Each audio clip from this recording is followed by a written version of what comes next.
Hey, what's up, y'all? It's your boy, the Petty Poet, aka CC, aka Chris, or whatever it is I'm known by to you. I'm sitting here with the wind down, with the read down. So I know we're supposed to have a no more closets this week, but I'm about to go on vacation. I'm finna go on my first solo cruise by myself. Just to release. I've been going through a lot of little emotional shit. So I'm just releasing and just embracing this new person I am. And I hope y'all have a great weekend. Honey, he will be inaccessible. So cheers to that.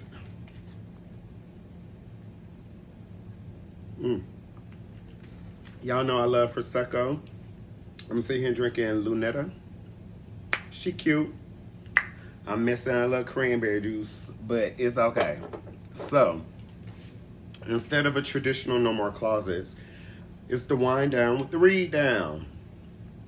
I'm going to be doing a reading from my book, The F Word. This is my first book. This is the first edition of this book. It was released in October 2019, and then a year later, I re-released it on Amazon and a digital copy. So you can actually go get this book right now, hella cheap, $4.15. It's cheaper than a Biggie 5 bag and a sandwich meal from Zaxby's. You can cook at home that day, take your lunch and go buy my book. So, excuse my voice. I don't know what happened, but she went out. She's on the mend. But I'm gonna do my best to be expressive. So I'm gonna read chapter 1 of my book. It's titled Who I Am. I have it noted here, it's not what you are. The important message will drive you far. Don't let everyone else's scar determine who you are. So every chapter opens with a little 4-line poem. So, I'm petty as fucking poetic as shit. So here we go. Anyway, so here's who I am. It's April 2002. It's about a year and a half since the incident at the library. As much as I've tried not to, I often reminisce about that day. I remember every detail lucidly. I desperately wish I could take it all back. I regret letting curiosity take over me, but I did. And I haven't set foot in that library since. A part of me feels full of shame that it actually happened. The other part of me just does not want those emotions rushing over me. I truly want to forget it ever happened. I can still remember looking into my lust-filled eyes in that restroom mirror. My mind was racing as my ex-friend went to town from behind me. I exhale and I shake myself out of these uncomfortable thoughts. I cringe yet again because I'm not ready to face those demons yet. I'm standing here in my own bathroom now, staring at my reflection. I'm trying to remind myself of the person I am today. Who am I, you ask? My name is Alexander Johnson. I came rushing into this world as a proud 80s baby on February 7th of 1988. I'm now a 14-year-old high school freshman. I have dark chocolate skin and stand about 5'5". I have beautiful, thick, curly hair that complements my round face and chubby cheeks. Is that visual enough for you? Is it? I've always been on the heavy side, but I try as often as I can to avoid my stomach. I hate it. In my mind, I'm a skinny guy trapped in a fat suit. I've lived here in Jacksonville, Florida my whole life. I currently reside on the north side of town with both parents. They look at me and see their honor roll student who loves school and his friends and life. To them, I shouldn't have a worry in this world. My parents have no idea the darkness boiling beneath my insecure surface. But mostly importantly, I am straight. I don't like men. I am a normal teenager. I am straight. I have a girlfriend. Her name is Serena. We have been dating for about 4 months now, and I adore her. I've always wanted to date slim. I'm sorry. I always used to date slim girls, but after seeing the full-size women my brothers have been with over the years, I took my shot at a woman with more cushion. Most people would say she's full times three, but I don't care. She's my girl. Alexander, I hope you're getting ready for school in there and not playing with yourself, my mother yells through the bathroom door. God, that's embarrassing. So I respectfully reply, Yes, I'm brushing my hair. I look down at my tucked in button down shirt, which leaves my stomach hanging over my belt. I feel like the fat boy everyone used to teasingly call me. I let out a sharp sigh and turned to take another glance at my sad face in the mirror.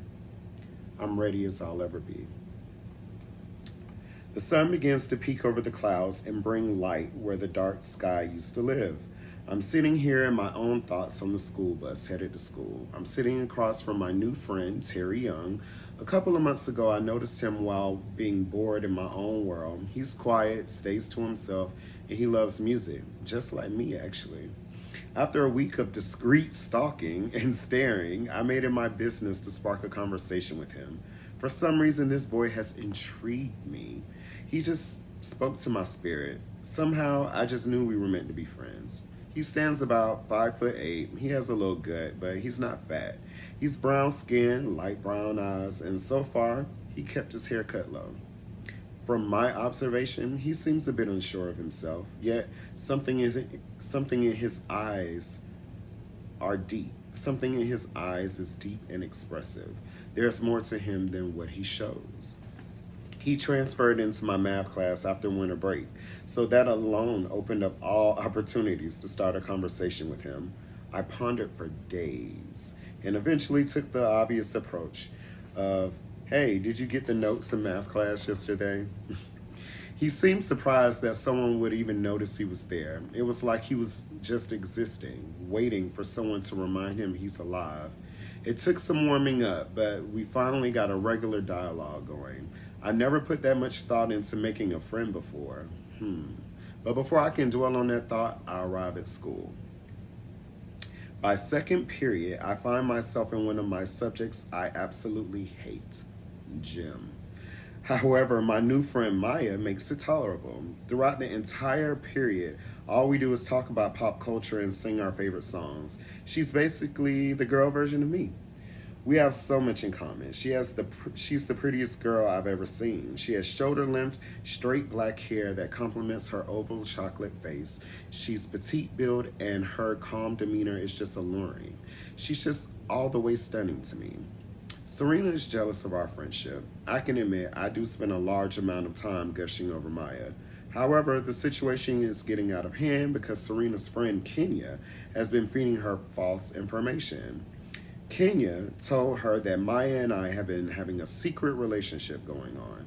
I could see why she would be insecure about a girl like Maya, but trust me, she has nothing to worry about. Maya is totally out of my league. I feel lucky just to be in her life as a friend. When I told Maya about the drama Kenya has been causing, she politely walked up to her in gym class and addressed the issue. When Kenya dismissed her, Maya snatched her wig clean off her head and threw it on the floor. The dramatic scene caused the entire class to erupt in laughter. As Kenya ran shamefully to the bathroom, I still can't believe she actually did it. It was like the scene from a Tina movie. I know it won't fix the issues between Serena and I, but it still makes me feel slightly better. I doubt Kenya will be causing any more problems around here. Later on the bus, Terry and I are in full music combo mode. We're still sitting across from each other and it feels like he and I are the only ones on the bus right now. Our lonely, quiet worlds have collided and I love it. But the world comes rushing back in when this cute guy sits next to me.